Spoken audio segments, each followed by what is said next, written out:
Good evening. My name is Moore Holmes, and welcome once again to another live broadcast from Let's Talk Loyalism. Tonight we are discussing, you guessed it, the Northern Ireland Protocol, and whereas our first event focused on the problems with the protocol, tonight we're going to explore the solutions, or moreover, the alternatives to the protocol. We have a great lineup of panel members this evening who are going to be fielding our questions, sharing their opinions, and outlining the alternatives that they believe could work, or even better, replace the Northern Ireland Protocol entirely. For quite some time, we have heard no such alternative exists. Well, tonight we want to debunk that myth. And those who we have with us to do that are none other than the recently appointed UUP leader and Upper Ban MLA, Mr. Doug Beattie. Doug, how are you tonight? I'm good, Moore. It's great to be here, and I'll just confirm that I'll not be drinking all the wine you can just see behind me there tonight. Doug, I thought they were empty bottles. You already drunk them. Just filled with tea. Just filled with tea. We also have, as you may have just heard him there, long-standing Member of Parliament for East Antrim, the DUP's Sammy Wilson. Sammy, great to have you on tonight. How are you? Thanks very much for the invite and important topic, and I look forward to the discussion. Brilliant stuff. And lastly, we have a doctor in our midst. You always need an academic for some credibility. Do you know what I mean? The politicians don't cut us. We have Dr. John Stanley with us this evening, who is a leading member of the UK think tank, the Bow Group, and he's also chairman of the Scottish Unionist Party. Great to see you, John. How are you? I'm not bad. Thank you very much. Thanks for having me on. Really appreciate Super. it. I'm sorry I don't have quite as much wine in the background as Doug, but not yet. Okay, so the way the evening will work is I will ask a series of questions to our panel members about the Northern Ireland Protocol, and I will afford them a significant amount of time to outline what they believe could or should replace the Northern Ireland Protocol. Lastly, there will be a short time for questions and answers for our viewers to pose their own questions to our panel members. So feel free at any stage, post under the comment section, whether you're joining us on our Facebook page, on our YouTube account, or on our Twitter account, and we will try to pose them to our panel members this evening. Okay, so first things first. Doug, we'll maybe start with you and go down the line. Before we dive into the alternatives, let's just remind ourselves why we actually need an alternative. Because there are some people out there that may be misled into thinking that the protocol is just fine. It's just maybe facing some teething issues. Doug, why must the protocol go? Why does it need to be replaced with something else? I think it's an interesting question, and we could spend maybe the whole night just talking about that one question and why it appeared in the first place. But you've couched the question in a very particular way, and why do we need to get rid of it? Listen, people forget that trade is only part of the issue that we're dealing with here, and there's lots of things we can do, and we'll discuss it now, which will deal with trade and how we can fix trade and how we can fix the problems in regarding to trade. But one of the other problems that you have, which is not as easy to fix around the protocol, is the democratic deficit that we now have here in Northern Ireland. Because no matter which way we talk about trade or anything else, the reality is that we here in Northern Ireland will now, because of the protocol, have to take rules, regulations and laws from the EU, and we will not have a say in those. We will be rule takers without having the ability to shape those rules and those laws. And that in itself is something that's not being spoken enough about. I don't hear that many of our politicians across in Westminster, and I don't mean Sammy, I mean even higher up at government level, who are sitting down and talking about that very same deficit. Because if I made Leeds have a democratic deficit, or Edinburgh have a democratic deficit, or Cardiff have a democratic deficit, they just would not accept it. And therefore, we have to say the same here in Northern Ireland. The other thing which is really important that we have to do as well. Remember, I think trade can be fixed, but these are other issues that can't necessarily be fixed. And I'm a great supporter of the Belfast Agreement, the Belfast Good Friday Agreement. And within that agreement, we were, all of us in Northern Ireland, given a set of rights. And those set of rights said that you wouldn't be changing our status or how we would be treated here in Northern Ireland unless we gave permission for that. So we gave the democratic will to be able to change that. And yet it has been changed. So a citizen of the United Kingdom standing or sitting, as I am, in Portadown does not have the same rights as a UK citizen who is sitting in Bradford. We've had those rights curtailed because of the protocol, and that's a difficult thing to take, given what we had to give up in order to get the Belfast Good Friday Agreement.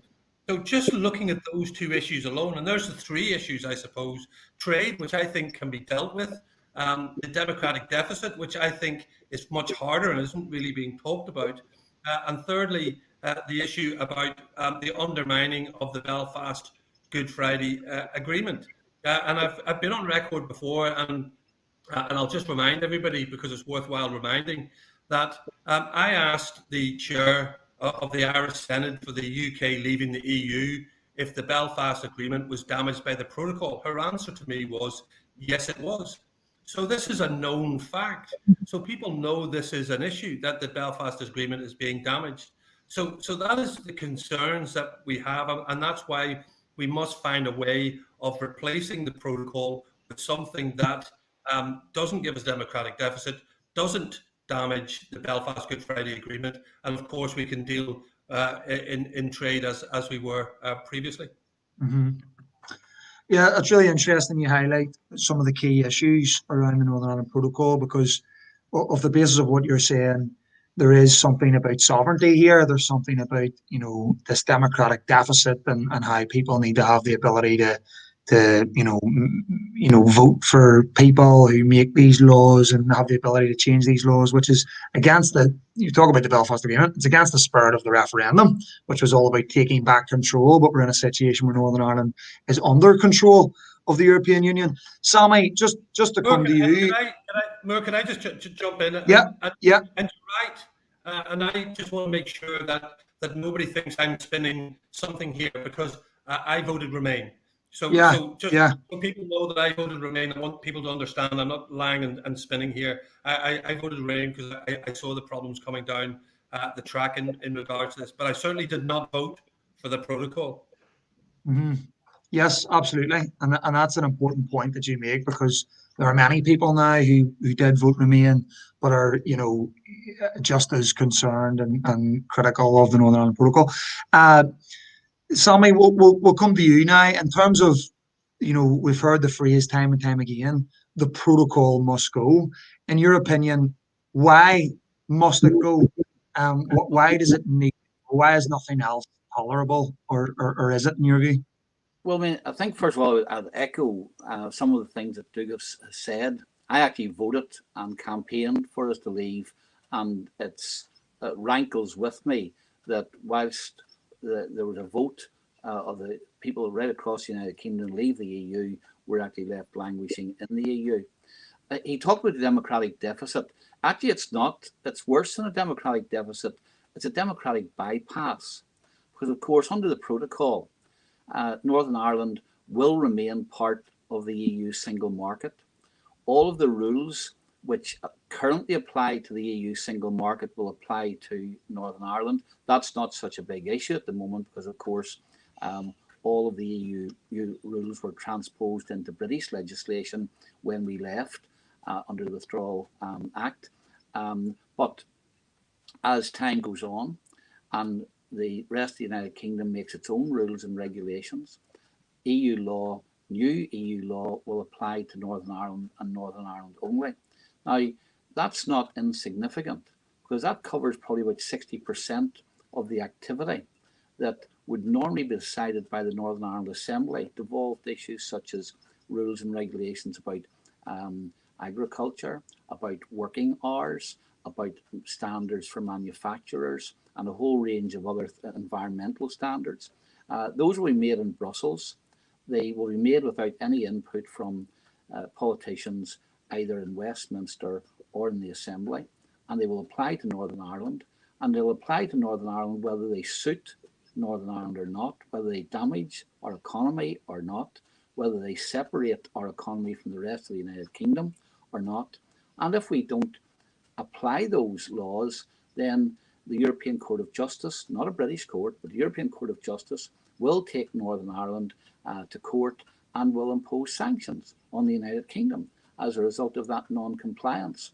Now, and this is why I can't understand why people such as Alliance Party representatives and SDLP and Sinn Féin, all of whom support the protocol, are not jumping up and down.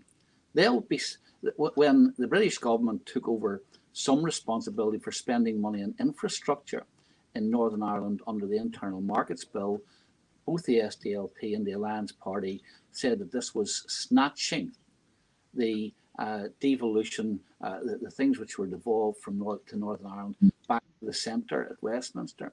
Yet here we have a whole area of law which is now going to be decided in Brussels, which people who are elected to the Assembly and on paper have the power to make these decisions will have no say, and the impact on Northern Ireland could be very, very detrimental, and yet there's no way of stopping it. In fact, if you try to stop it, you'll finish up in court. That's a democratic bypass.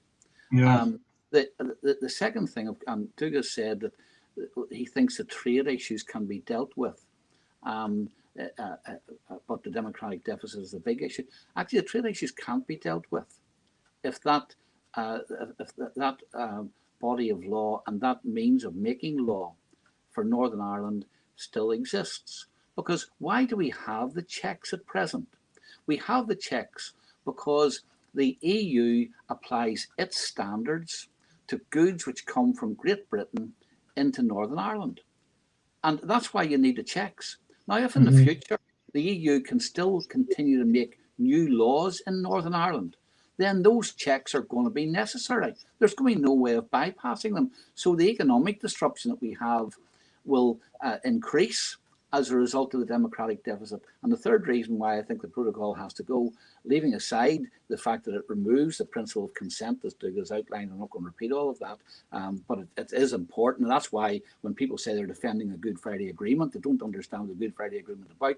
The central principle is a principle of consent, and especially issues which are divisive, and yet that's been removed totally from us. But the last reason is this: the protocol is being used to try and undo the gains from Brexit, because you notice what the EU have said to Britain.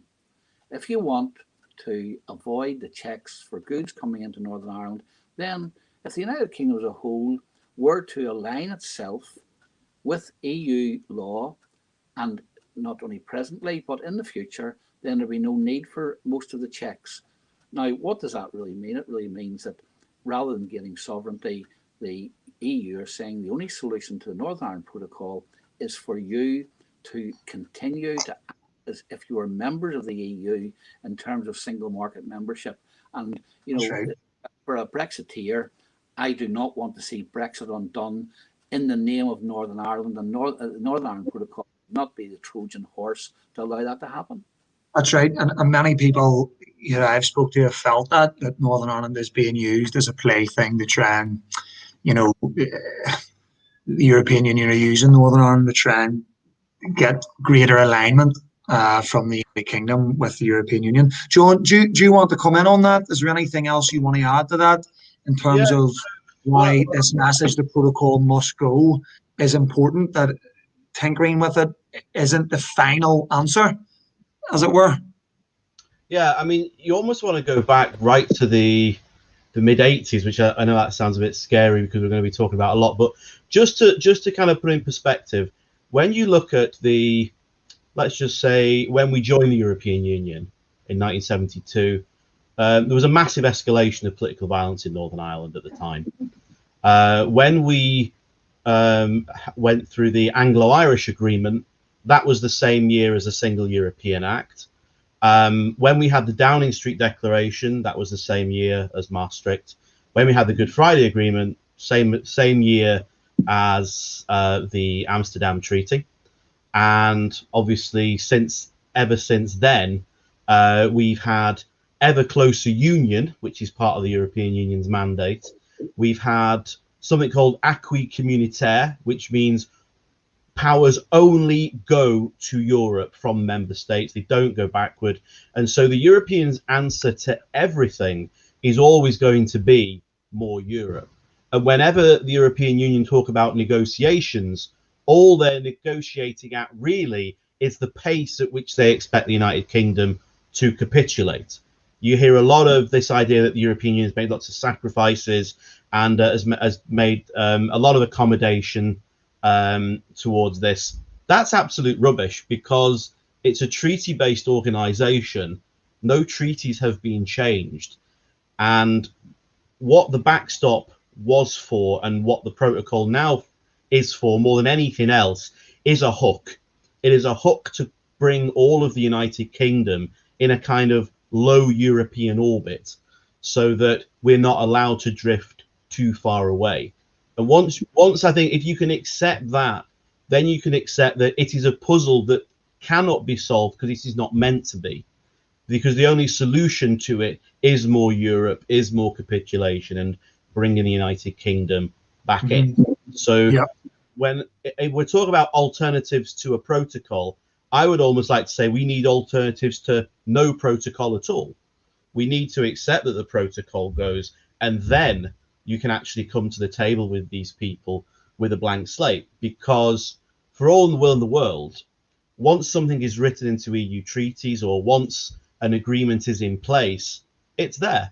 And you can talk about it all day until you either rip it up from the UK end or you need unanimity in the European Council. That's when all the different governments come together and agree something. And this is where this idea of Article 349 comes in. It's not a magical solution. It is simply the process by which the European Union is able, within its own laws, to create a change whereby an alternative to the protocol can happen. And so rather than having the dynamic between the United Kingdom and the European Union, instead you have a dynamic that would be entirely within the European Union, between Ireland and the continent, and the United Kingdom would be in a position there to say, we will work with you, we will be as constructive as we can be, but what you cannot realistically expect from us is to say that we're an independent country with an internal border. I can't think of a single other OECD country that applies to. And even when you listen to the mantra that, oh, well, we can't possibly have an island that's divided. Well, all through the European Union treaties, it accepts that the United Kingdom and the Republic are separate countries. It even goes as far as to say when it comes to movement of people across the Irish border, the European Union won't even be involved in it. It actually says this is a matter purely for, and this is Amsterdam Treaty and Schengen protocol, whereby movement of people is between the Irish government and the British government, whether that's asylum or immigration or anything. So the European Union is very clear that we're two countries. And if you go to the other side of the European Union, last point, there's a country called Cyprus. It's been split in half since the 1970s. And when there was a referendum there to try and bring the island together, it failed.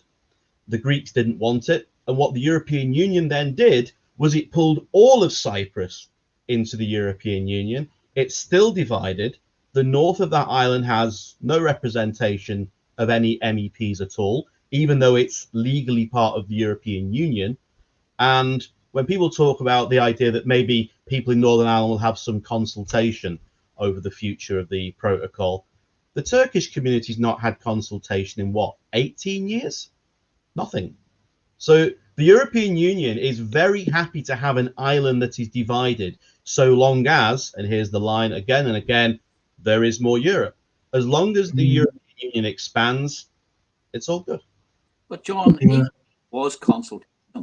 Consultation is no replacement for the responsibilities of an elected assembly at Stormont or an elected parliament at Westminster, which should be the final decision maker on what laws apply to our country and what laws don't apply.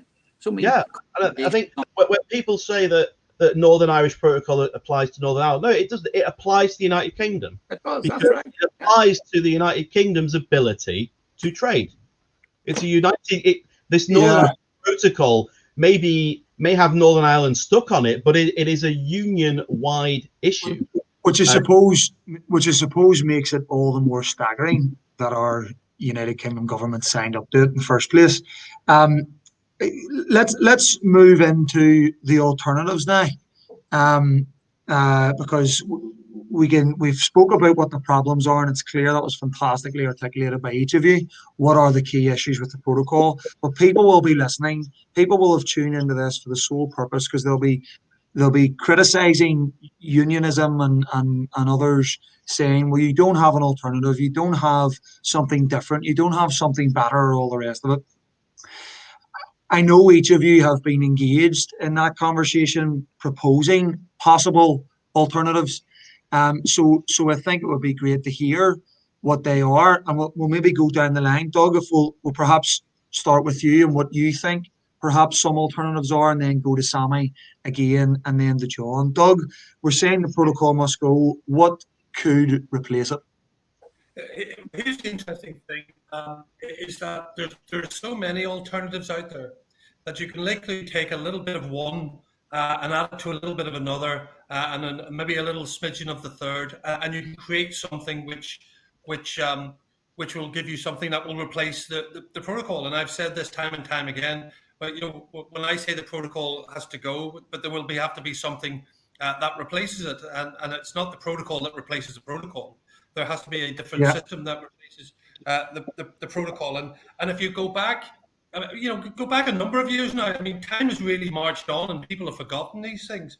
But if you go back to, I think it was 2017, 2018, and a guy called Lars Carlson was actually commissioned by a committee from the EU to look at frictionless trade between Northern Ireland and the Irish Republic, and he produced a report. It was called Smart Borders 2.0, and that outlined exactly how you could do trade, frictionless trade between the two entities on this island. So the Republic of Ireland with Northern Ireland, clearly that means the whole of the United Kingdom, and he presented that as a solution to the European Union. He presented that as a solution to the UK government and to many other people. And his one failing was this, believe it or not, is that he felt that in his Smart Borders 2.0, it needed a very light touch technology on the border, something very light, such as a number plate reader or some bit of technology like that. And that, I guess, switched people off straight away.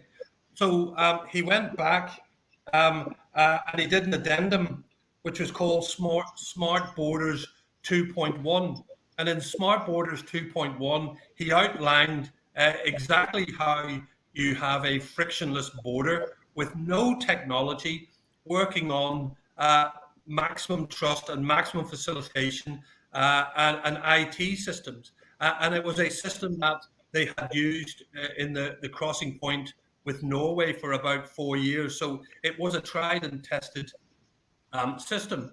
Now, if you take that and you look at that and you look at the other people who thought of different ways of doing things, we then in the party come up with our own, and that was working on the trusted trader scheme, and that was that you check the goods at the where it was departing from, so all the customs checks were done there. Then there was a time stamp when you crossed the border, and then they were checked again when they arrived at their destination. Very simple system. But that didn't give everybody enough trust. There wasn't enough trust going about. So we proposed that actually the UK indemnify Ireland and the EU, so that if stuff was smuggled across or accidentally found itself into the EU single market, then that goods would be indemnified by the the UK. So, you know, there wouldn't be out in any cost or anything like that, or the UK would deal with any of the fallouts from anything that was moved across. So you can see there's an alternative there, whether it's the Smart Borders 2.0 or 2.1 or the recommendation that we put forward. You can take a bit of each, and you can see that actually there is the ability to create something that will work. And if you apply that trusted trader scheme, maximum facilitation, maximum trust, then there's no need to have a protocol at all. And therefore, all of the issues that we have with democratic deficits and all the issues we have with the Belfast Agreement wouldn't exist. Now, these were not solutions last week. They weren't even solutions last year. These were solutions from 2017, 2018, and 2019. And I think Sammy will be able to tell us, I'm hoping that I believe in July, also in 2019, the Alternative Arrangements Committee at Westminster also come up with a series of recommendations, which also worked on the principle of trusted trader schemes and IT systems to be able to check goods that were crossing the border. And the big issue was always, how do you timestamp it when it crosses the international borders at various different stages, and it come up with solutions for that. So all of these things we have put in the mix and have been sitting there, and I have challenged members of the Irish government, and I've said, look, here is a solution. And they've said, yes, it doesn't work. And I've asked, why does it not work? Come back to me and tell me why this does not work. And indeed, I met Maros Sefcovic last week, and he asked me, well, what's the solutions? And I says, well, we've provided a solution. Your team was given a solution. Tell me how it doesn't work. And he asked to see it again. So you get a sense that it doesn't matter if you give solutions. People That's aren't right. looking to look at them in depth. You know, and if people apply this principle,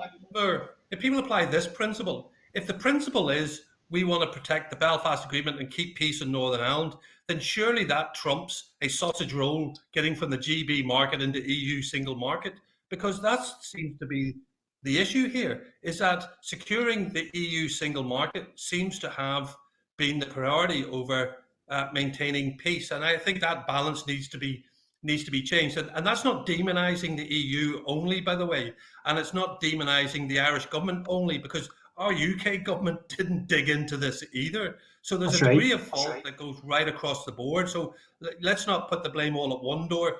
You know, the blame has to go to other doors, because the only people who are really suffering with all of this at this moment in time is Northern Ireland stuck in the middle. When our lowest paid, our most vulnerable, their food costs are going up on a weekly basis. So there are solutions, and what we need to do is just try to apply those solutions in a pragmatic way. And just to add to that, Doug, and maybe you can come back to me on this. For those who are listening, if you type into Google Lars Carlson Smart Border 2.0 or 2.1, the publication from the European Commission will come up, and you're able to read it. And what's noteworthy in that publication is that Lars Carlson himself says that the key ingredient that's required in order to implement a solution like this isn't actually unicorn technology. The technology's there. It was willingness. It was willingness on behalf of the parties to actually engage and pursue that option. But it's that willingness that has been regretfully absent throughout the whole process. Just to ask you, Doug, on that, on the proposals that Lars Carlson put forward, in terms of the timestamp, I don't know if you can recall, he did talk about possible cameras on the border. Now I mean, we have to be honest, that is hard in terms of a 300 and whatever mile border that is like a zigzag here and there. And I think Lars Carlson proposed certain like green travel lanes, so it wasn't for movement of people. That's all good under the common travel area. It was about movement of goods, and he had proposed possible green travel lanes and automatic license plate readers that would do that timestamp when you moved in from one market into the other. And one of the reasons why that was rejected was because that was perceived as a hard border to have something as small as a camera at the border, when you'll know that there already is cameras actually at the border between Northern Ireland and Republic of Ireland. I'd just like to hear your perspectives on that sort of language in terms of hard border, and would cameras necessitate a hard border, or is that something you wouldn't want to entertain, or just interested in that, in the way that sort of vocabulary of hard border and how people said that that was prohibited in the Belfast Agreement, which we clearly see has been breached through the protocol. Yeah, listen, I think everybody uses a particular type of language, and whether that's a hard border or a soft border, or whether it's an invisible border. I think everybody was on this business of saying, and if we all go back to about 2016, 2017, people were saying there would be no added infrastructure on the border, and therefore people saw that any sort of technology, be that a vehicle registration reader or anything like that, would suddenly be classed as infrastructure on the border. But Carl Larson actually come up with, I mean, people shouldn't get confused with this green lanes or red lanes or anything like that. It's not physical lanes. It's just literally taking the fact is that the vast majority of trade that goes across the border goes across through a particular road. You know, I know there's about 300 crossing points between 300 plus crossing points between Northern Ireland and the Irish Republic. Trust me, I manned some of those crossing points, and some of them are nothing more than dirt roads. And HGVs and vehicles will never be able to cross that. What he was really talking about is those main arteries that cross the border. That's what he was classing as where people would cross it. But the IT technology, he believed, was also there to be able to date stamp that crossing, you know, using some in-vehicle IT system. So the idea is all there. Everything's there for people to use it.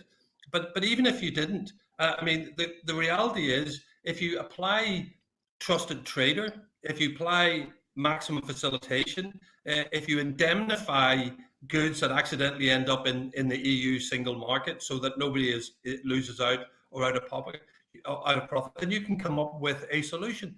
You know, and you know, I'm not an economist. You know, it's not my background, and I don't deal with borders per se. You know, this is what we all learn, and we learn this as we go along. And Sammy probably knows a little bit more than I do. And maybe I look at things through primary colours, a bit of black and white for me.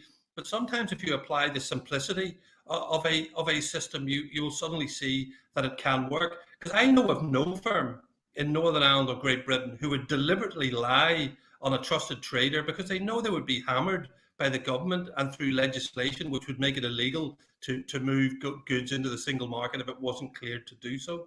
You know, and they would lose their livelihood. So that's where the pragmatic case comes. But here's the final, and I'll leave you with this if I can. Here's the huge problem with all of this. The EU has a zero risk mentality to the EU single market, zero risk. So it won't take any risk. Whereas we look at things and we say we can do a risk-based system where they simply don't. And that's where that little bit of you know, what we believe and they believe come up against each other. Yeah, and just to come in on that too, in terms of, you know, smart border, it's the principle of it, because I have a real issue with how this was talked about at the time, because you had Sinn Féin, for example, going to the border, you know, dressing up, playing toy soldiers and knocking down walls and, you know, doing all this sort of thing. And it created this idea that there was a possibility that we could go back to the border control posts that we had during the 70s and 80s and whatsoever. But that at no stage was ever on the table. And smart border was the principle that these checks, if they were going to take place, would take place not at the border itself, but away from it, at the point of destination or the point of arrival. So that is a great alternative, Doug, and I'm glad you've outlined it so elegantly. Sammy, I don't know if you want to have a comment about smart border, and then perhaps propose what you would foresee as an alternative. Wilmer, yeah. I noticed that just watching the comments there, Michael Palmer, very wisely has said, you've got to find 3 words to sum all this up because you need sound bites. Well, apart from building a wall or digging a ditch, I can't really think of any ways of... Some people would say that's a good alternative, mind you. But I'm afraid, Michael, I'm not going to be able to sum it up in 3 words for you tonight. Let me just deal with what Douglas said about smart borders. And actually, I met with Carl Larson. He came and gave evidence to the Brexit committee, which I was a member of in the House of Commons. He made a very compelling case. He showed that much of the technology which he was talking about was already used in various ways on other borders across the world, and with further development, it could have been made to work on the border between Northern Ireland and Irish Republic. And significantly, before Varadkar took over in the south, and before we even got into negotiations, the then government in Irish Republic were actually working with HMRC to look at how technology could be used to deal with the border issue. Then, of course, when Varadkar and Coveney took over, they became the spokespeople for the EU. And the reason why there are alternatives, the reason why all the alternatives have been turned down, is that the Irish border problem was really a construct made by the EU and supported by the Irish government in order to find ways of tying the United Kingdom into staying in the single market and the customs union. And if you noticed, even the way they sequenced the talks, they said, look, you can't talk about a free trade arrangement until you've sorted out, first of all, how much you're going to pay us.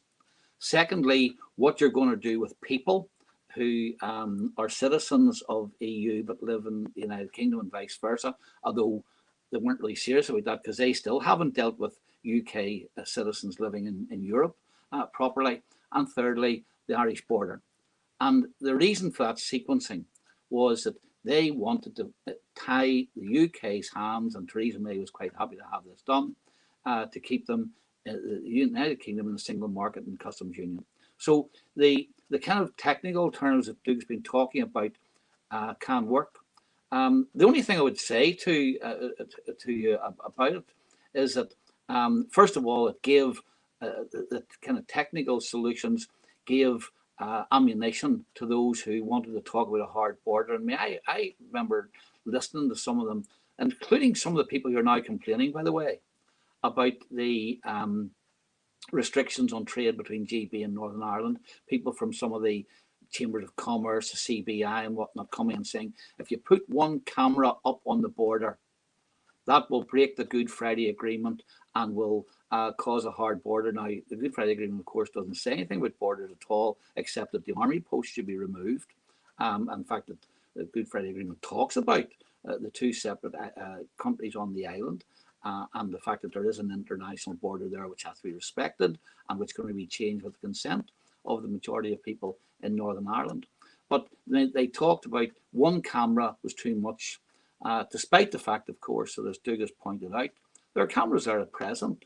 You cross the border and don't pay your toll around Dublin, and you'll get a bill because there's cameras there. There are cameras to detect people speeding. And here's the irony of it. I can remember when Alex Atwood was the Environment Minister in the Northern Ireland Assembly. He wasn't concerned at all about the cameras on south of the border. In fact, he wanted to make sure that the law in Northern Ireland was changed so that what was captured in those cameras could be enforced in Northern Ireland. So we niceness have got this kind of schizophrenic attitude towards cameras on the border. The one thing I would say, though, about using that kind of technology is that capturing trade is kind of a one-shot alternative when it comes to capturing the trade, because if you don't go through the cameras, you don't get captured. And that brings me to the option which I prefer and which has been put forward. It was put forward 2 years ago. It was rejected. All of the alternatives have been rejected, of course, for political reasons, not for practical reasons. And that's the mutual enforcement. And I'll try to not bore you with it, but to be as succinct as possible. Basically, mutual enforcement gets around the problem of the democratic deficit, because there is no need for Northern Ireland to be subject to EU laws. And it stands to reason, since 95% of businesses in Northern Ireland don't even trade with the Irish Republic, why would they need to comply with the laws of a country or a trading bloc that they don't trade with anyway? So what would happen with mutual enforcement is, rather than have all of EU law transposed into Northern Ireland law and enforced in Northern Ireland, the only people who'd be affected by EU law are the people who trade into the Irish Republic. And they would be required in their export declarations, and the people who they buy the goods from them in the Republic, in their import declarations, required to indicate that they had complied with all EU taxes which had to be paid on the goods if there were any taxes, and also that the goods complied with EU regulations. So they would make that as a declaration. If they broke that declaration, then they would be subject to sanctions and to be taken to court. It wouldn't be for the EU authorities to do that. The authorities in Northern Ireland would enforce that law.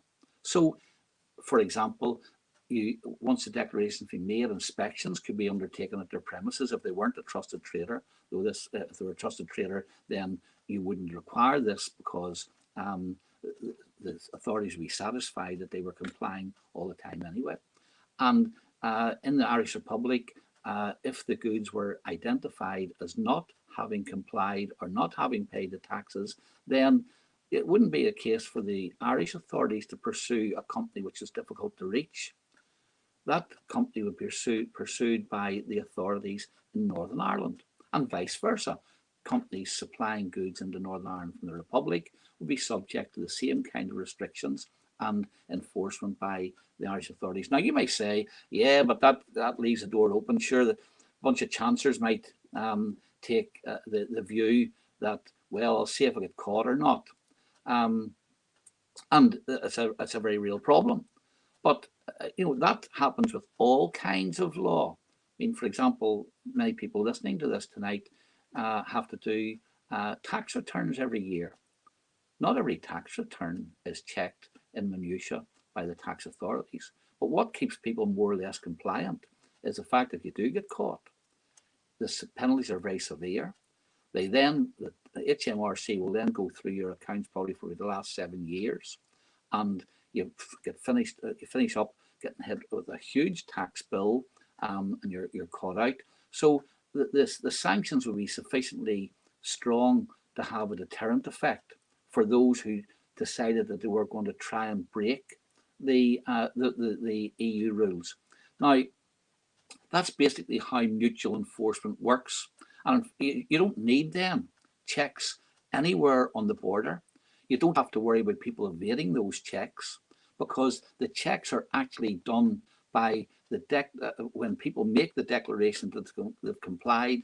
The checks are done either at the point of destination, when the goods go for sale. If they're found not to comply with EU regulations, then they're traced back to whoever supplied them in Northern Ireland, and the Northern Ireland authorities take responsibility for prosecuting them. Or if the taxes haven't been paid, the same. And for some companies, there wouldn't be a problem there, because once they've gained trusted trader status, then there would you wouldn't have every one of your consignments checked. Where it was felt that, look, there's a strong possibility people might try to break the rules here because there's a big tax difference, or there's a regulatory requirement which is new, then you would focus your attention on that. So, for example, let me just give you that. Let's say somebody is making sofas in Northern Ireland. They would have to indicate that the foam in those sofas complied with all the fire regulations in the Republic, and any tax paid on those sofas was paid before the goods left. If it was found they were not complying when the goods were put on sale, and health inspectors looked at them in the Irish Republic, they'll be traced back to Northern Ireland, and that sofa manufacturer would be prosecuted. The one area where there maybe would be some difficulty is around what Doug was saying about the checks on food and animal health, SPS checks. The EU gets overly excited about these things. Ironically, of course, it was, despite all of their very strict checks, they're the ones who sent us horse meat and beef burgers. We didn't come from Britain. It came from the Republic. So, their own checks sometimes are not so great. But where you have those, then again, the vetting, there's a system called a trace system, where once a vet has given a certificate that the animals are safe, etc., then they can go across the border without checks. They don't have to actually get checks on the border, though the EU prefers them to be on the border, but those checks can be at the point when they reach the market in the Republic or whatever, away from the border. So that's how mutual enforcement works. And it means that you don't have to worry about the one-shot opportunity of catching somebody on a camera or go across the border. Secondly, it doesn't mean that we have to comply and apply EU law to everybody, whether they trade with the EU or not. And thirdly, the EU single market is safeguarded, because not only are the authorities in the Republic going to be investigating goods which are brought into the Republic, but also the authorities in Northern Ireland. So you've got two people checking for compliance. And in those ways, all of the objectives which the EU was talking about in the protocol would be met. And Sammy, like that was well described there, because I understand that is quite intricate and complicated. Am I right in summarizing that mutual enforcement, the whole principle behind that is a legal reciprocal agreement between the two unions, that the exporting country, the country that is moving the good from one market into the other, is responsible for ensuring that it meets the standards? That's exactly right. So, and also when it goes into the Republic, then the authorities there can check as well. So you've got double checks. Yeah, that's it. And there's, I mean, nobody has ever given any argument as to how that can't work. The question is, does the EU want something that works? And my view always in this is that the protocol is not about safeguarding the single market. The protocol is about undoing Brexit, and that's and Northern Ireland is the means by which they hope to make the UK still comply with all of EU law. Okay, Sammy, thank you for that. We've had Doug there outline really well Smart Border 2.0 and 2.1, and in reference to some of the UUP's own proposals. Sammy's talked about mutual enforcement. John, we want to bring you in here as well, because I know yourself and the Bow Group have also proposed another arrangement. Just like to hear some of your thoughts, perhaps, on Smart Border 2.0, 2.1, mutual enforcement, and then what also you think could work as an alternative to the protocol. Before, ultimately, for those who are listening, we're also going to talk about, okay, if these alternatives aren't being listened to, what can we do? But before we get there, let's hear what John's got to say in terms of an alternative. John? Sorry, I had a bit of a problem with my Wi-Fi for a moment there. So you effectively got an issue here, which is political, and for any technical solution you have has to work on the principle of realpolitik, as we'd say in the Bow Group, which means ultimately the European Union and the Republic of Ireland have to go along with it. And so that's why I say that we need alternatives to no protocol rather than alternatives to a protocol, because it has to be something that the European Union wants, and it also has to be something that the United Kingdom wants as well. One thing that we should look back a little bit, the last time we did a renegotiation with the European Union, David Cameron did that very, very badly. He went into it complaining about all the problems he had, didn't try and engage in other partners in the EU. And as someone that's very against the European Union, I'm going to play devil's advocate here and say it's very important that people in Northern Ireland and the United Kingdom discuss all aspects of the protocol, all aspects of the deal, and are prepared to actually sit down and discuss with the European Union are the ways in which this can be modified. I think it's at least that is sold to the European Union, that at least we are coming into this on the principle that parts of this are not working for us, but I think it should always be made clear that if there are parts of the deal that aren't working for them, they would be able to discuss those. And important. one thing that we've looked at in detail is Article 349, and we do that because it is EU law. And because the European Union is treaty based, because it's already written down, they kind of do have to look at it. And so what Article 349 does is it accepts, because the European Union is very large and because it has a lot of outermost regions of it, their particular geography and the relationship with their neighbours can actually make being a full member of the European Union very difficult. And so the European Union has put this kind of fix into the treaties, which means if there is a part of the European Union which is struggling in a particular area, Article 349 allows for a more bespoke solution for that area. It's never been applied to a whole EU member state, but that's only because we've never been in a situation before where something like the United Kingdom leaving the EU actually creates a huge constraint on the Republic. There were to be sort of no deal whatsoever.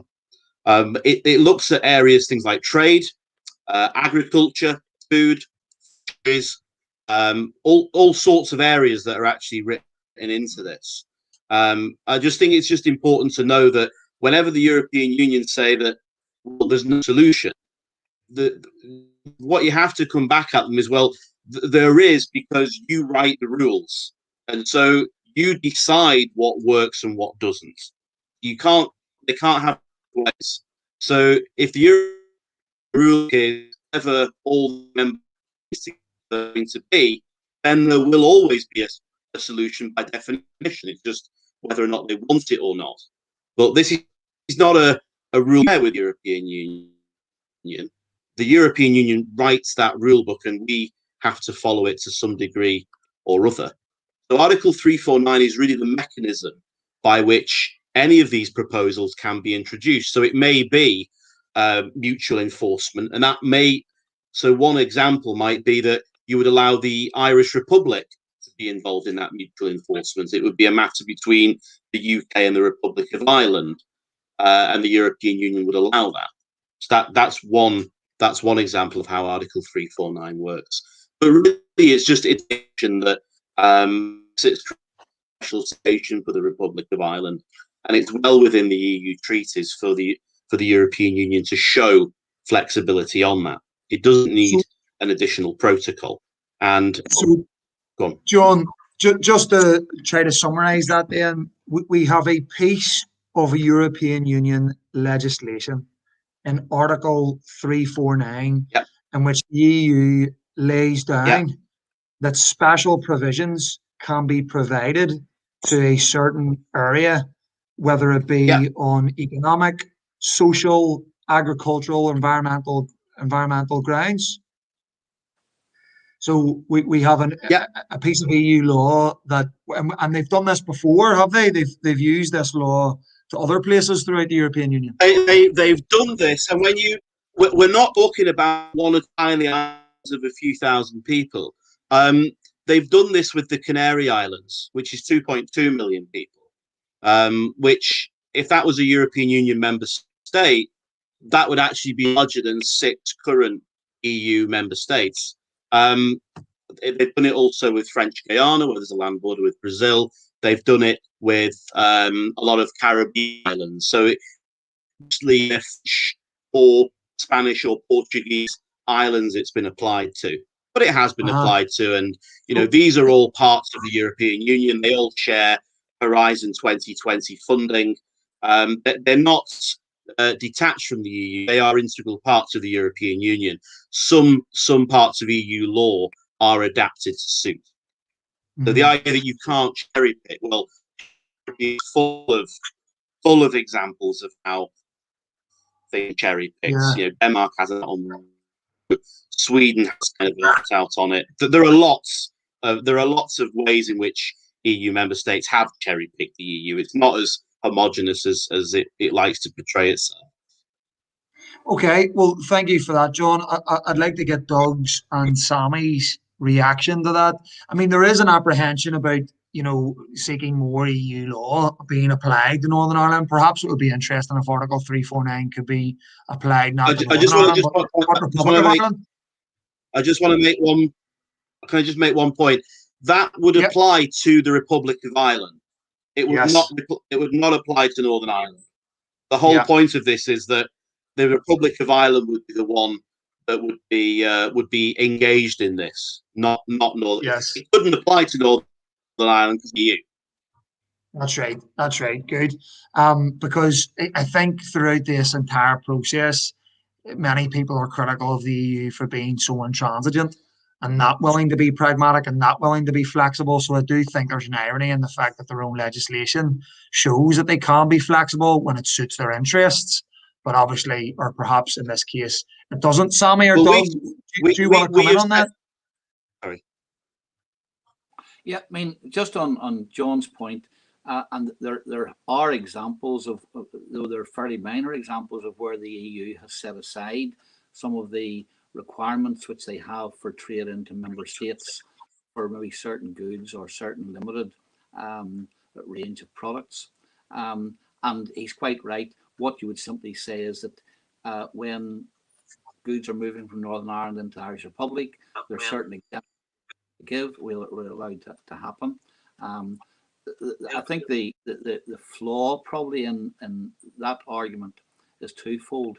First of all, the Irish maintain that they want to be full members of the EU, and therefore they would see that as diminishing their membership of the EU.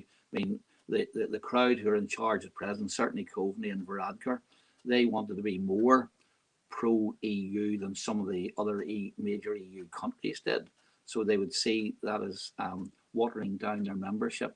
And secondly, in the most contentious areas, namely around animal health checks, which is what has led to the current controversy about chilled meats, etc., they would say that given that they're major exporters of meat products, etc., that they wouldn't want in any way to have the reputational damage that might be envisaged by having EU laws a bit more relaxed in their country than it would be in other EU countries, because that may then dissuade people from buying from them. Now, those, I'm just saying, those are the sensitivities that might be in the Irish Republic. But he's quite right. The EU have allowed exemptions, albeit on limited areas of trade with other countries.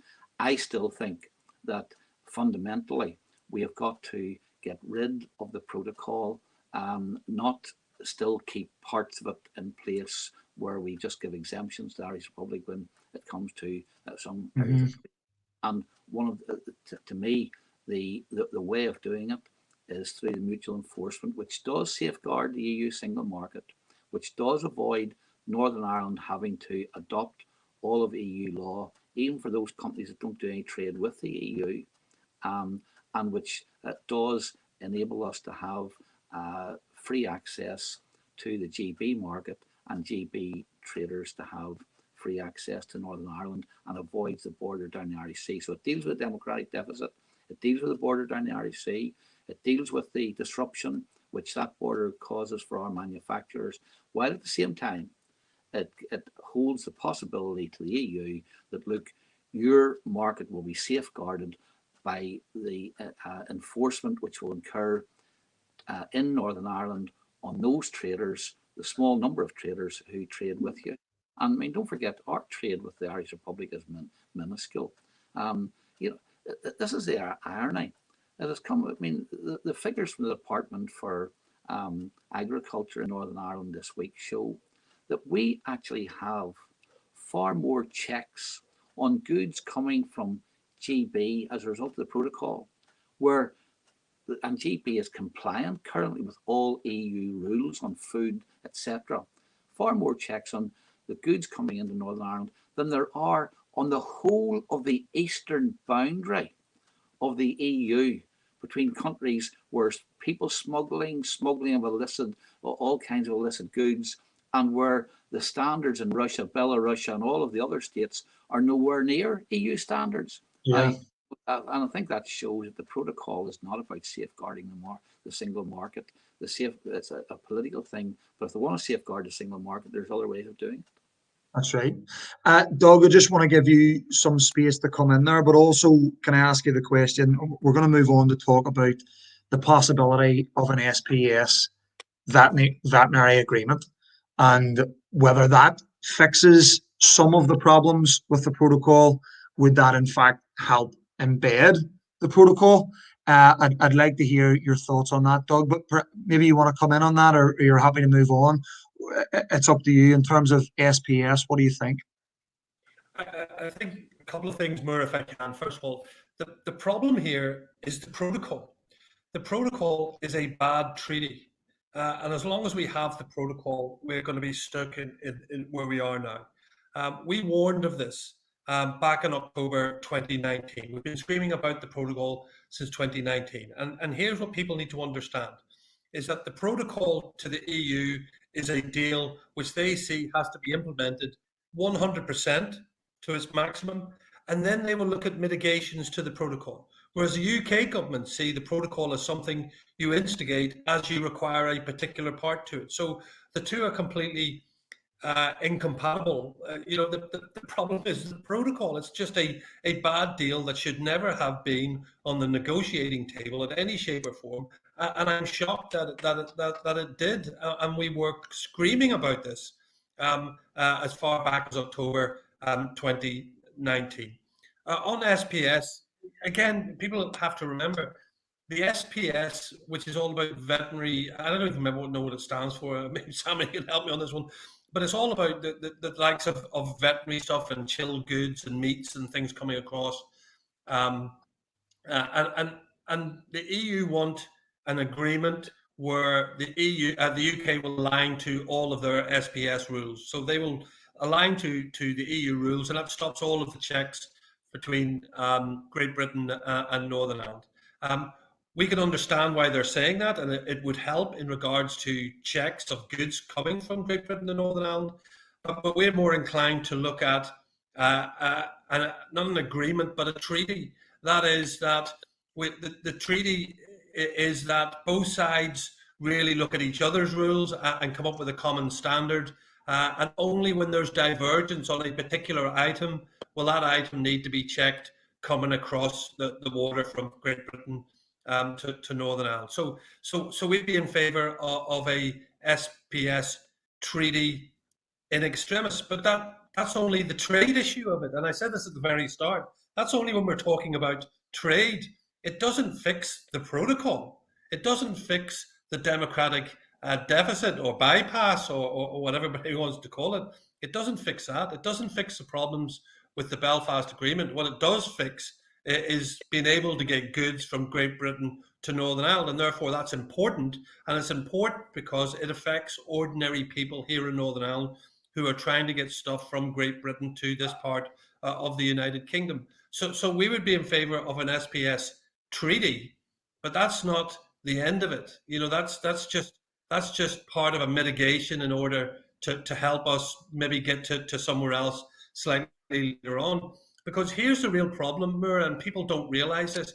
Everybody's looking at medicines, be that medicines for people or be that medicines for animals, veterinary medicines, and they think the deadline is December of this year. It's not.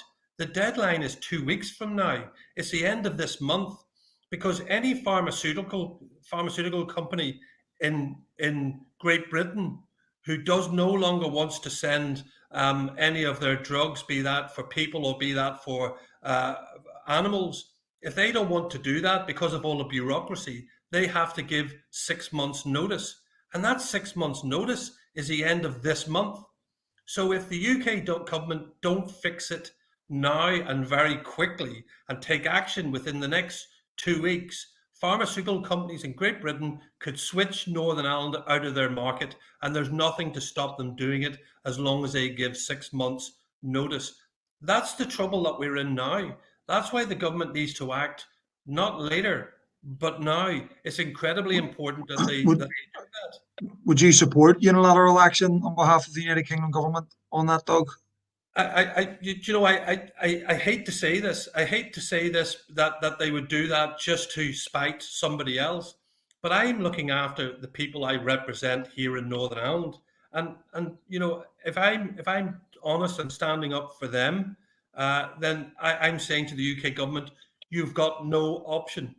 You have no option but to safeguard these people who are part of the United Kingdom, so that we are not disenfranchised, so we can get the medicines required, so we can make sure that we get the animal medicines as well. So, I don't want to say it, but I have to say it, that the UK must put its people first on this one. I would rather they found a mutual way of doing that they extend the mitigations and just until, or the grace periods, just till they get a permanent solution. And I keep saying this, Moore, what I'm talking about here is only creating time and space in order to get rid of the protocol, which probably has to be replaced with something slightly different, maybe. But I tell you what my worry is that yeah, instead of creating time and space to get rid of the protocol, it creates time and space for it to embed. And that would be a genuine concern that I would have, that actually the unilateral action on behalf of the British government is to keep the protocol in play. But in actual fact, and the last thing I would ever want is to see shortage of medicine supplies and all the rest of it. But only until you see the protocol in all its glory, will you actually see how, abysmal it is. And I do notice the difference in what you're proposing, because we are in the remarkable situation in Northern Ireland right now where the protocol is bad for business, it's bad for health, it's bad for every citizen in Northern Ireland. Meanwhile, we have SDLP, Sinn Féin and Alliance demanding not unilateral action from the United Kingdom government, but the rigorous implementation of the protocol. They want more protocol. So I do think that is, interesting in your different points of views there. Maybe you want to come in back on that before we move on to Sammy. Just very briefly, Holmes. I get your point. I really do. But look, it would be a dereliction of duty for me to say implement it all, just let it happen, and we'll see it in full glory, and then we'll have to do something. It would be a dereliction for me to see our people suffer in any shape or form. That's right. So Sammy will agree with me on this, because I know this is the case, that Sammy's party will be working and have been working day and night on the protocol and trying to get the government to fix it. I know for a fact that my party has been doing exactly the same. I know people don't see it. I know it frustrates them that they don't see it. Sometimes that's what politics is, because you really have to get into the nitty gritty of some of this stuff in order to create solutions. But we're now at that point, where we're going to have to do something, and we've got 2 weeks on medicines, which we're going to have to do something before pharmaceutical companies start pulling the plug. And I suppose I would probably go a step further, and demand that unilateral action scraps the whole thing. But Sammy, yeah, Sammy, just want you to come in on that in terms of, people maybe don't know what SPS or veterinary, is. What are we talking about when we're talking about an SPS veterinary agreement, and why? What sort of impact would it have on the sustainability of the protocol or Northern Ireland's economy? Okay, it stands for sanitary, phytosanitary goods. Now, you Googled that, Sammy? You Googled that? I'll tell you, I've used that term that many times in all these discussions. I think it's embedded in my brain. But anyhow, it refers to goods which have animal products in them, which have been processed, and the EU want to make sure that meat which has gone into them, if it's meat or whatever, it meets their standards. Now, the stupid thing about this is that since we have been part of the EU for 40 years, we've adopted all the EU regulations. We've abided by the EU regulations, more so, as I say, than some of the EU countries themselves have done, because our inspections are much, much better than they are in some other European countries. Hence the reason why, as I say, the Irish give us horse meat and burgers. We didn't give it to them because we actually meet all the SPS standards because of the way in which Britain tends to gold plate all of these regulations. But because of the reason why these SPS standards are so precious to the EU is because, of course, they don't want people to be eating contaminated food and this kind of thing. It's a health issue with them. It's also a way, of course, of protecting their agriculture. And the EU is highly protective, and it uses these kind of standards as a kind of a means of putting up trade barriers to other countries in the world. Hence, you know, the big row that there is at the minute going on about should you bring cows in from Australia, an Australian trade deal. The EU, of course, excluded Australian beef almost totally from the EU market because they said it didn't meet their standards, even though the Australian meat was of better quality, was probably brought up in better conditions and had far fewer antibiotics in it, but that's a discussion for another day. Anyway, one of the things that has been suggested, and Doug alluded to it, is that to avoid the shortage of meat products coming into Northern Ireland, ironically, if they came in as fresh meat, so you bring a pie in which is fresh, it is excluded totally now because the EU have made those regulations from coming into Northern Ireland. If you freeze it, then it's all right.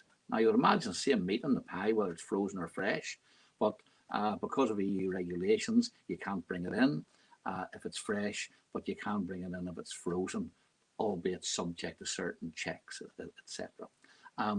But one of the solutions the EU have suggested is that if Britain were to adopt all of the EU regulations now, which they've done, they comply at present, but, and this is the important thing, any changes which the EU makes in the future, then some of these checks, not all of these checks, but some of these checks could be avoided, hence the veterinary agreement.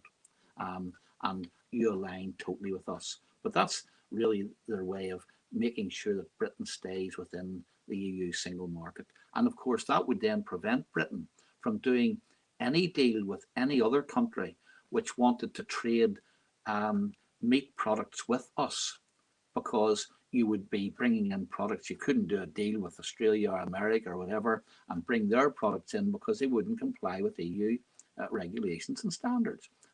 So it really is a sneaky way of stopping us doing the trade deals. But they've suggested that. And I think I would reject it for two reasons. I mean, first of all, because of the impact that it has on the whole Brexit arrangement. But secondly, it doesn't actually stop and prevent the problem. It gives a temporary solution which will still arise in the future. The second one is that if we went down the Article 16 route, now I do have some sympathy with this because it's one way of getting around the problem that Doug has talked about with deadlines looming. If the UK government were to say, we'll see, Article 16 allows us, if there's economic damage being caused by the protocol or societal damage or diversion of trade, we can introduce these. So legally they could do it. They wouldn't be breaking the law. And secondly, they would then lift the pressure on the supermarkets or the pharmaceutical industry or whatever. And that would lift the immediate pressure. And thirdly, of course, I think that what it would then do, it would show the EU our serious intent of having the protocol replaced. If the protocol is doing damage, we will not implement that part of the protocol. Now, so whether you do away with the protocol by salami slicing it, by introducing measures which protect our economy and therefore dispense with certain parts of the protocol, or whether you do, I prefer a big bang, you'll get rid of it all at once. But if you have to show the EU serious intent in protecting our economy by doing away with bits of it and saying we're not going to implement that bit, then I think that the important thing is it does two things. It protects the vulnerable parts of our economy, and secondly, it shows the EU we're not mucking about here. If where there's damage being done, we will get rid of that part of the protocol. But the ultimate aim and I've got to emphasise this because of the point which we've all made tonight about the democratic impact of the protocol and the effect that that has on future trade anyway. Ultimately, the protocol has to be replaced. That's right. And that would be my concern again, just to reiterate what I said to Doug, salami slicing it. It feels like you're dealing with, there are problems, do you know what I mean? And there's almost a hierarchy of problems, do you know what I mean? And for me, the constitutional problem is the pinnacle of this. I mean, you talk about democratic bypass. This is about sovereignty as much as it is about anything else. So salami slicing it doesn't cut it for me at all. But you see, if you take the view that you had taken earlier on, in the discussion you had with Doug, we simply said, well, look, let's implement it. We're not going to take wee bits of it off. We'll implement it in full, and whatever damage it does that damage, and that will make the case for getting rid of it. First of all, I don't think that our economy can sustain that damage. Secondly, I don't think that by implementing it in full, that you will weaken it, you'll strengthen it, because yes, will say, well, you got through all that economic damage. So what's your that's right. Right? No. Just to say, I mean, I would go on record now and I would say it shouldn't be implemented at all by anybody. You know, right. in my opinion, I think. Right. I would have invoked Article 16 long ago. That's to say, I probably never would have signed up to it. Right, but and this is the problem, because this is the misconception people have with Article 16. Article 16 does not mean that you do away with the protocol in its entirety. Article 16 simply says, look, those parts of the protocol which are doing damage, where you can show measurable damage, then you can take unilateral action. So, for example, take the example if we can't get medicines through, then the government is entitled to take action to allow medicines to come through. But there's this misconception that Article 16 simply means you've torn up the protocol. Unfortunately, that is not the case. You know. Well, I mean, that's interesting, because I mean, Article 16, what does it say? It says if the application of this protocol leads to economic, societal, or environmental difficulties that are liable to persist, or to the diversion of trade, then I think whatever issues of that can be suspended. I think the government can take proportionate action to unilateral action. Yes, I mean I mean, this is a really. I did want to come on to this, but the conversations went that way, so it would be good to ask. In my opinion, the criterion for triggering Article 16 was met long ago. It's been met with flying colours, and it's not just the economic parts, whether it be the way business profitability has been damaged, the way we are seeing diversion of trade, which does look liable to persist, businesses stopping selling goods to Northern Ireland and all the rest of it. There's also societal issues, whether it be the threat. I mean, I think it was societal issues that the European Union themselves cited whenever they triggered Article 16, when they went to the first step of notifying that they were going to do that, because it was the medicines or health hazards when it come to vaccine distribution. So the criterion has been met with flying colours in my eyes. And the problems, and Doug said it, the problems are the protocol, not Article 4 or Article 5. You can see the specific elements when it comes to VAT, when it comes to Article 18, democratic consent mechanisms. All of it is the problem. Therefore, I think, in your opinion, are there not legal grounds for unilaterally overriding the protocol in itself? Not in its entirety. What you can do is override those parts which you believe are causing that damage, and it also says it's not only can it be unilateral, it's got to be proportionate.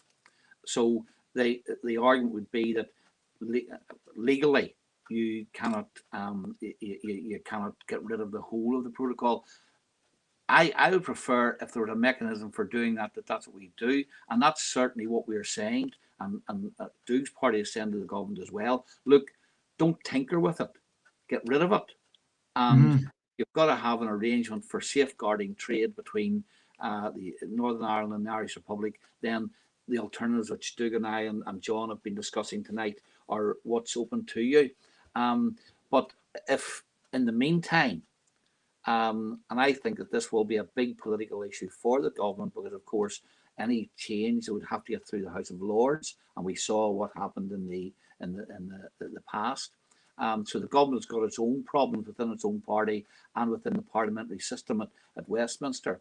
If the alternative is to start introducing restrictions or dropping parts of the protocol under Article 16 to show the true intent to the EU that, look, we're not having this, and we will continue to introduce more changes if you don't, and which will be damaging to you, because piecemeal dropping of the arrangements will be far more dangerous to the EU than negotiating something like mutual enforcement or the alternative arrangements that Doug had talked about, or Article 364 that John had talked about.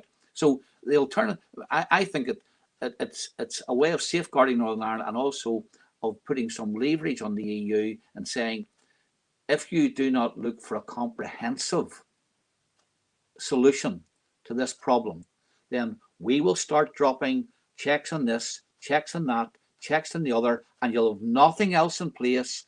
And if you really want damage done to your internal market, that's the way it's going to be done, because we will simply drop these checks, and we can legitimately do it. So, you know, it's all about what tactics will the government use. And I think that they probably get justification, they could sell some of those changes in the House of Commons. I even noticed that Keir Starmer today, That's right, today, I was saying, look, these checks can't go on. So you might even find that there's a case, if you present it reasonably enough, for cross-party support for some of these measures in the House of Commons. I'll tell you, there's nothing would frighten the EU more than to see that kind of cross-party support and the government actually succeeding in being able to use Article 16 in certain ways. And you talked about this. You know, what can unionists do? I think unionists have got to think strategically here. I would love tomorrow morning Boris Johnson would come out of Downing Street and say, see the protocol, here it is, rip it up, throw it in the bin. Like he told people they could do any forms that they ever got once they if they under the protocol. I don't think that's going to happen, but I can see a strategy, and I think there is a sympathy now, and a growing sympathy and growing understanding of the problems being caused, and we have got to use whatever leverage we can to try and get the government to start defying the protocol and get the message to the EU. I accept your point, and I want to come to John and then Doug on the question of Article 16 and whether you think that what that can achieve and whatnot. Just to say, Sammy, you know, there may well be a strategy, and maybe you can come back to this later on.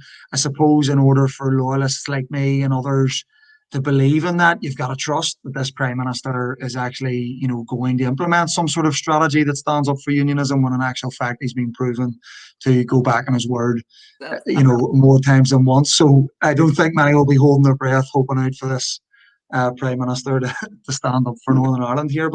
But John, come to you on Article 16. What do you think about that? Whether the grounds have been met for that yet, whether that can be something useful in trying to rid Northern Ireland of the protocol. Article 16 being, of course, the ability of the United Kingdom government or the European Union to introduce unilateral action to suspend parts of the protocol that have been proven to be problematic. Oh, you're on mute. Go ahead, John. Yeah, so the main concern I have is that the way the European Union works and sees nationalist or regionalist movements is you must never threaten them unless you're prepared to go through with it fully. If you threaten to suspend things temporarily, their immediate reaction will be to up the ante and just smash you into submission, because that's how they deal with every problem, because they can't deal with it in any other way legally. All they can do is rely on capitulation. There is every grounds, I think, even as a medic, which I am, is to say for Article 16 to be used on a temporary basis, purely as a public health measure. Very soon, you're not going to be able to guarantee vaccines going over to Northern Ireland. How can you guarantee freedom of movement within the United Kingdom as a first point, and as the second point, maintaining the common travel area as well? I mean, that border. I mean, for all the influence the EU has on the border for goods, when it comes to people, it's all about the United Kingdom and the Republic of Ireland. So we have to make sure that people and lorry drivers get access to vaccines and other sort of clinical measures for things like COVID. It might be that we decide to use a drug in the next few months, which would be very important in treating COVID. And if you can't use that in Northern Ireland, if you can't use approved vaccines or modifications of those vaccines against new variants, you've got a huge problem there. Yeah. And so you could very much cite public health pressure to say, look, this needs to be shelved for the time being. In case people in Brussels haven't noticed, we do have a massive public health crisis at the moment, continent-wise, to deal with. And sometimes in medicine and in politics, sometimes a very respectable parking of a solution of a problem for a year or two is no bad thing. And that might be a lot easier to market rather than a political suspension, which I think would blow up, or ripping it up, which, quite frankly, I don't think the man in London has got the stomach for. But I do think remedial action on public health grounds is certainly something that can be explored. What you wouldn't want is for public health officials in Northern Ireland to be stopping people at the Irish border to swab them and to test them for COVID, because that's what happens at the moment if you come in from Spain or France into Britain. And if the Republic of Ireland doesn't want that, then it would be very sensible, I think, to park the whole thing for, as I say, maybe a year, 2 years. I think that's something that should be looked at very seriously. If in doubt, suspend. And that certainly happened even with devolved government in Northern Ireland before. So again, that's not something that doesn't have a precedent in Northern Ireland at all. Just bear with me 2 seconds. I just need to recharge my laptop, but I'll leave the. If you just turn the camera off, back in a few minutes. Doug, if we go on to you, then what's your thoughts on Article 16 as a viable way forward to try to stifle the protocol or protect Northern Ireland? Well, listen, let's be clear. I mean, Article 16 is part of the protocol. It's a legal element to the protocol. So the use of Article 16 for the right reasons is absolutely valid. So, you can't argue against something that's been put in there for a very reason. So if you're going to apply Article 16 because we are having particular issues, be they societal issues or anything else, and it's the right reason to do it, then it has to be used, because we should not let any harm come to the people of Northern Ireland or this part of the United Kingdom. So triggering Article 16 on certain elements is perfectly legal. But I would say, and I've said this throughout tonight, that it's only temporary. Of course, we will go into a process of negotiations which will last many months. And it only creates time and space. It doesn't fix the fundamental problem. The fundamental problem will be still there. In fact, the fundamental problem of the protocol will always be there. Will always be there in perpetuity. The way it's designed, there's nothing you can do to even get rid of the thing. So Article 16 is a fair thing to use if it's used for the right reason. It's absolutely legal. I guess the other side of that is where you get the problem, and that is if the UK government just take unilateral action to either disregard parts of the protocol or extend grace periods without discussions with the EU, and that could lead to a trade war. And then the problem with the trade war, which all sounds great, that that the UK are finally sticking up for us, and I think things have changed, by the way, with the UK government. I think they are seeing things in a different manner. If you just go back to the start of the year when they said there wasn't even an Irish sea border, and now they're really changing their tune, and they're getting a better understanding because people have been really talking to them an awful lot. But if you get into a trade war, I think the problem that you've got, again, it will affect the people of Northern Ireland, because it will hit them in their pockets, and the lowest paid, the most vulnerable, who need that shopping from Tesco's own brand or Lidl's own brand or Asda's own brand, and they can't get it, becomes a real issue for them. So we have to be really careful that in showing a strong arm and sticking up for ourselves, and I'm not against doing that, we don't do that for the detriment of our people or our economy in general. So Article 16, I think, should be triggered when there's a reason to trigger it. And I would say, and a point that I mentioned earlier, on medicines, if we're not going to get medicines here that we need for the people of Northern Ireland, then we must trigger Article 16 in regards to something like that. So that's legal. That's allowed. That's part of the protocol. That's why we have it. And we should use it for that very reason when there's going to be harm to the people of this part of the United Kingdom. Okay, well, I mean, just on that, you talked at the start about the democratic deficit. Any comment on, and I'll go along the line here, any comment on the legal case, which, is being led by members of your party, both your parties, Doug and Sammy, and Jim Allister, and Ben Habib and Kate Hoey and all the rest of it, in which they are arguing that actually, not just do we not have democratic representation in the way that you've described, but there is a constitutional issue here, and the fact that the United Kingdom was legislated for in the Act of Union. Article 6 of the Act of Union legislates not just for a political union, but an economic union. And it's this economic union that has been breached in the form of the Northern Ireland Protocol. And therefore, these constitutional consequences are reason enough to actually unilaterally override the protocol in its entirety. Because yes, it is an international agreement, I accept that, but domestic law and the government has precedence over that, doesn't it? What's your thoughts on the Act of Union argument, or any sort of perspectives on that, on what that should perhaps justify responses to on behalf of the government or unionists in Northern Ireland? Doug, I know, just to come back to you on that, if that's all right. I'll jump in if the other two don't mind. I mean, it's interesting. It is a legal case, and it'll go through the courts, and there will be a complicated legal judgment at the end. And I think that legal judgment is likely to say that the protocol is in breach of the Act of Union. At what level, I suppose, is what becomes really important. But what's even more important is what remedial action needs to be taken to fix that. And you would like to think that the remedial action from our government would be, well, it's in breach of the Act of Union, therefore it can't exist.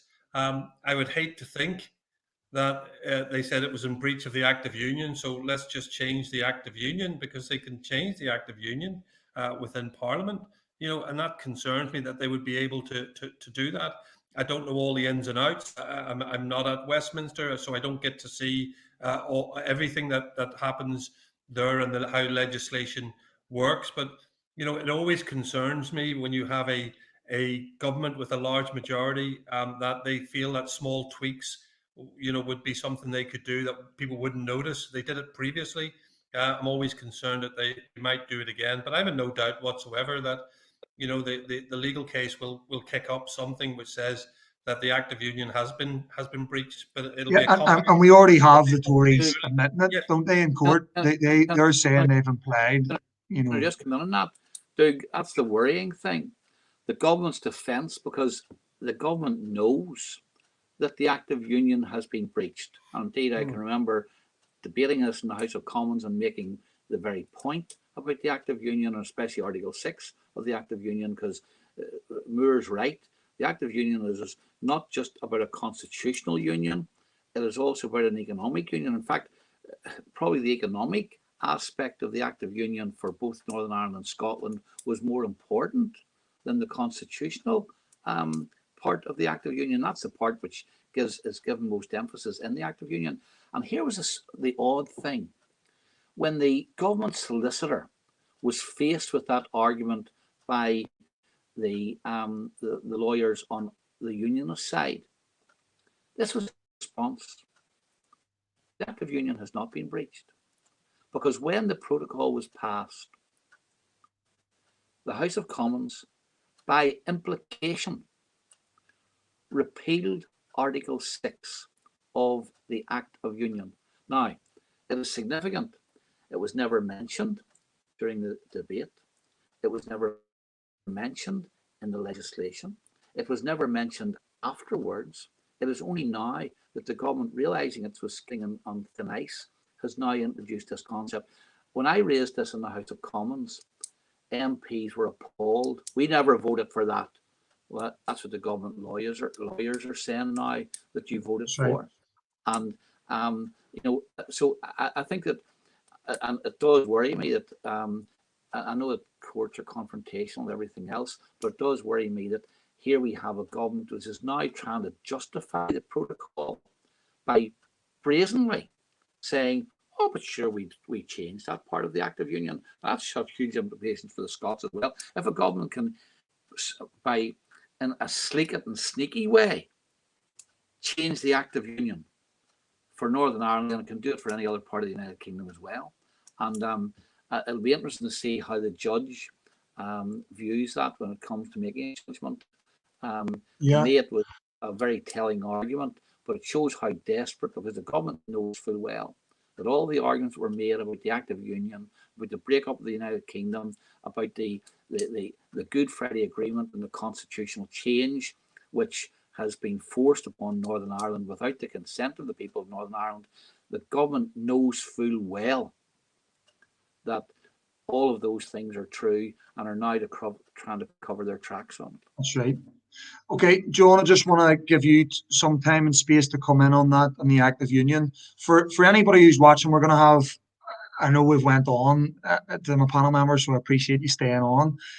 We're just going to have a short question and answering session here. It's not going to be much longer than 10 minutes. So if you're watching, post some questions into the comment section and we'll pose them to our panel members. But John, just as people are perhaps posting, do you want to come in on the Act of Union argument? This is a constitutional issue.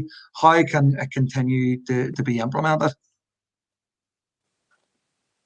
I'll leave any final interpretation of that particular point to the court. I think it's important that I kind of don't prejudge that. What I would say is that when it came to Brexit and implementing Brexit and what a vote mean and didn't mean, a then backbencher called Jacob Rees-Mogg was very angry at one point and accused the government of what he would say was legislative leisure domain, whereby a vote for one thing implies a vote for something else.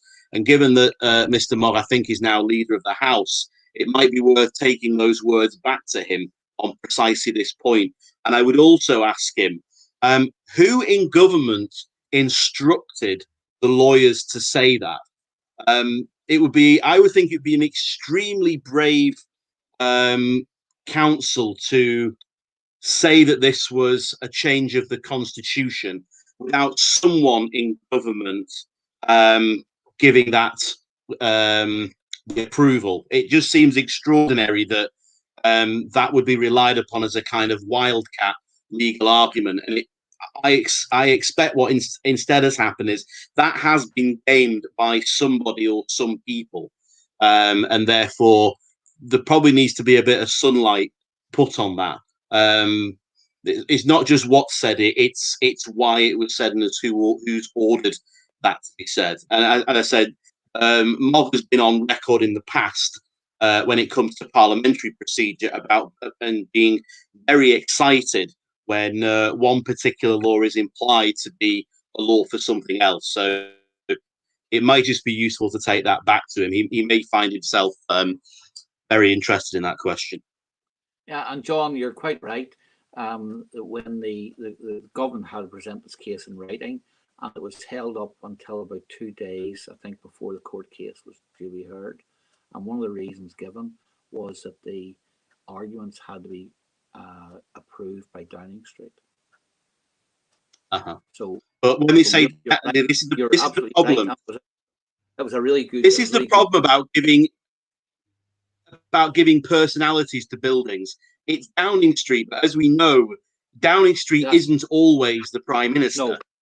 And I think rather than saying Downing Street, I think we do need to pin them and say, look, we do need a paper trail here. We do need to know exactly what the legal advice was based on, because it will have been based on a request. You know, it will have been an order served. And I think we need to know who served that order. Yeah. Okay, we're just going to move in. Thank you very much to our panel members for all that you've said thus far. We're just going to move into a short question and answer session. So we have one of your councillors on here, Doug, Michael Palmer, up the mischief again. He's got a question. Can a majority of Unionist MLAs overturn the entire protocol? Doug, we'll aim this at you, or only parts of it? If only parts of it, will that be enough to avert the damage it is doing, or where do we go from there?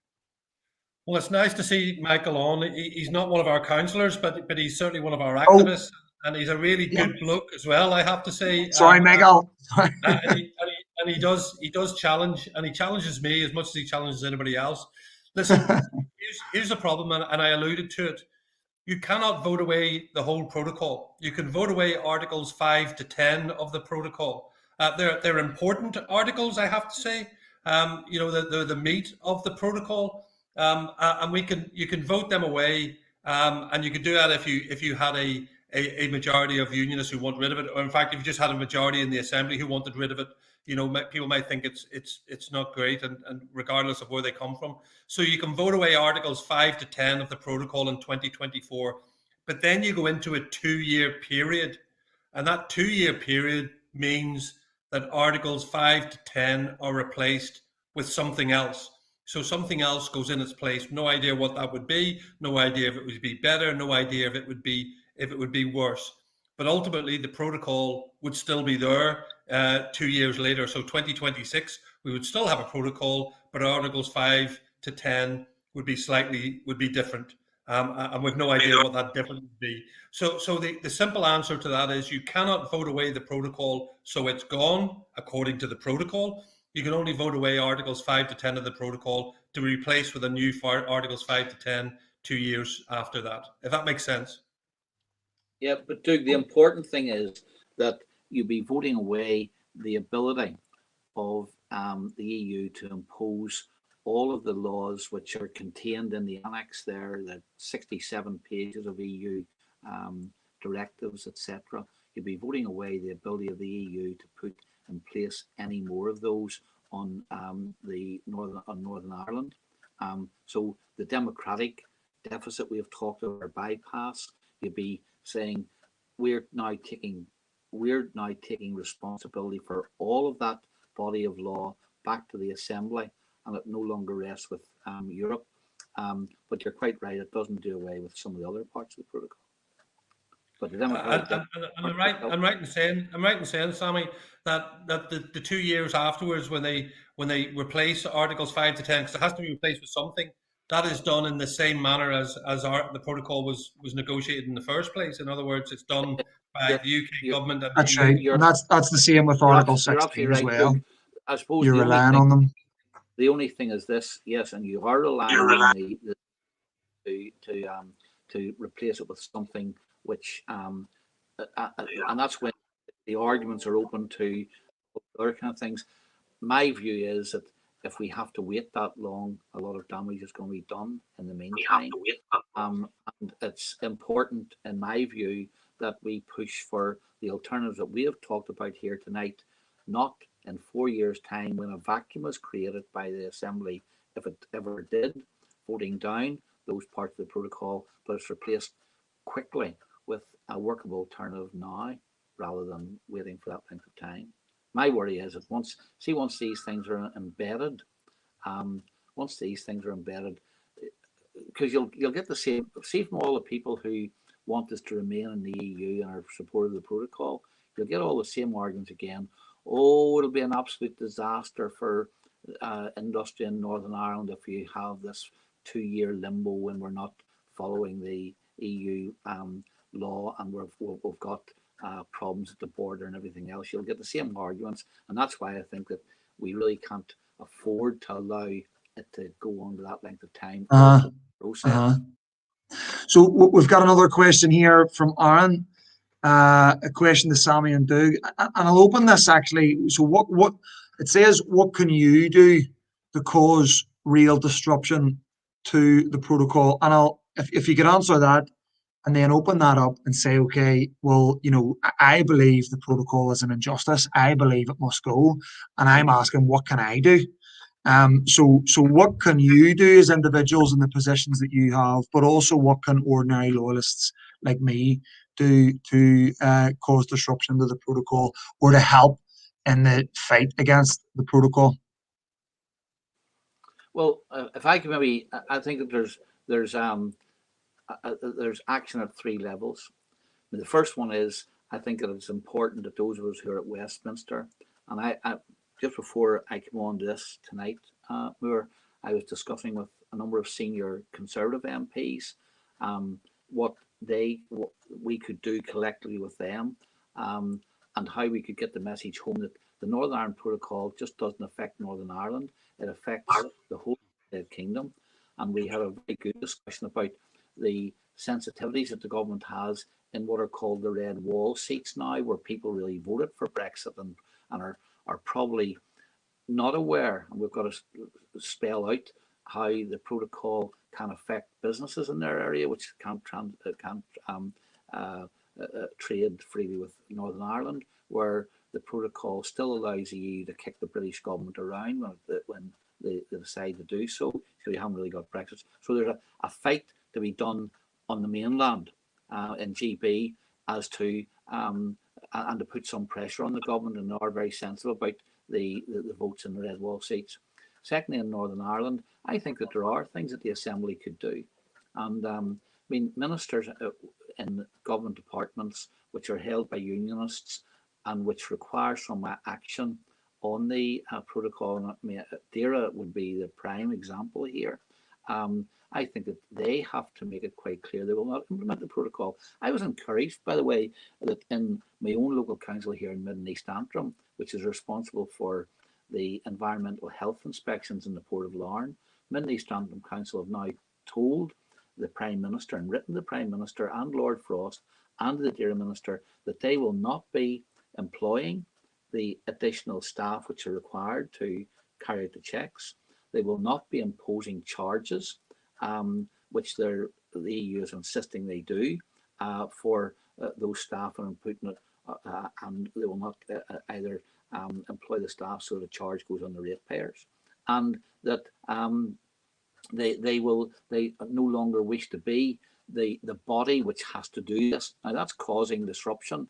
The posts haven't been built yet because the department has stopped any further work on them. So I think that there are things that can be done practically to show defiance here. If you don't put the border posts in place, if you don't employ the staff to carry out the checks, then you put it up to the EU. What are you going to do now? But Sammy, the very fact that we're seeing the consequences of the protocol is demonstrative of the fact that it is being implemented, that the checks are taking place. And I don't know what sort of message does it send to say that this protocol or this Irish Sea border is illegal, it's unethical, it's unjust, it's unconstitutional, all the problems that it causes, yet still people within unionism continue to implement it. That doesn't suggest to me defiance, it suggests to me acquiescence, that you're actually willing to comply with it.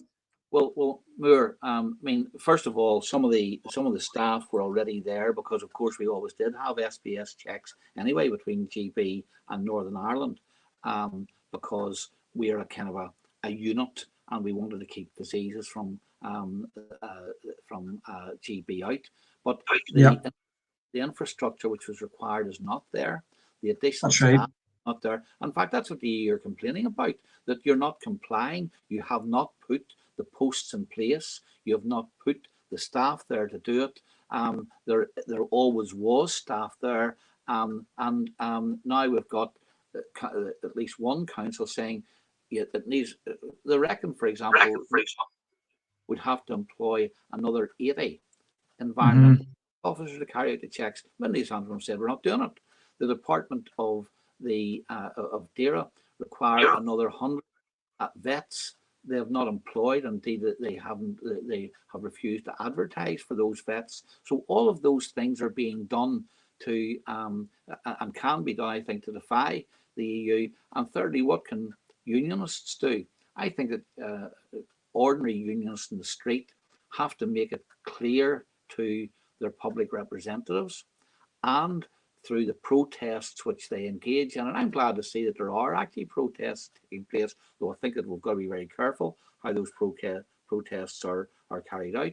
But we've got to raise the issue publicly and through protests that we're not going to lie down and accept this. So I mean, there are lots of things that can be done in Westminster, through the Assembly and through the public. Doug, if you want to come in on that question. Yeah, I mean, I think Sammy's highlighted lots of stuff. I guess if I say this, knowledge is currency, and there'll be some people who have watched this or listened to this, and they may have learned something, and that's important.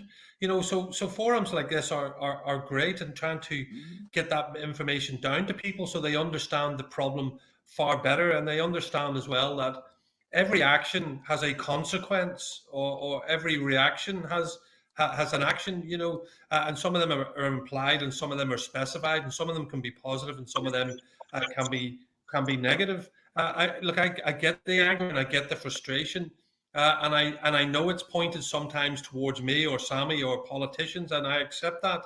That's the environment and the battlefield that I put myself on as a politician, to accept that frustration and that anger. But with me, the reality remains this: that I've chosen to be a politician, and therefore I will use all political means at my disposal to deal with this protocol. And we have not sat idle. We have worked hard, producing alternatives, putting forward mitigations, engaged with as many people as we can. This is one of the engagements which I think is really important. But I literally engage with everybody that I possibly can to get the point across. And we have made headway in just 6 months.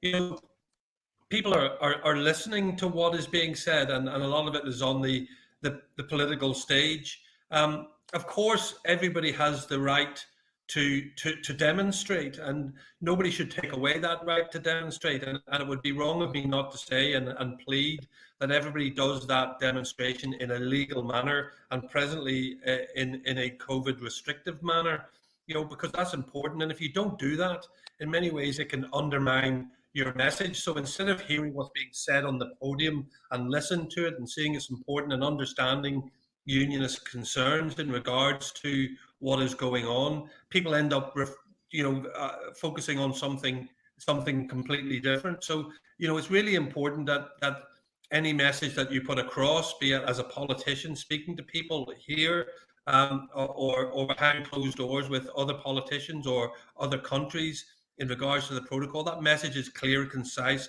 and people can understand it. But in protests, it's exactly the same. That message from the podiums of protests needs to be clear and concise and understandable, and should not be distracted from, you know. And that's why I say it's, you know, and I know people will just say no to me. I get this. I understand this. But to me, it's really important that these demonstrations are legal. So engage with the police, that they're COVID restrictive, you know, so that we do engage. I think that's really important, because then that takes away the nonsenses. And what I then get to concentrate on is what's being said from the podiums by the people who are there, and accept the anger and accept the frustration, and then try and do something about it.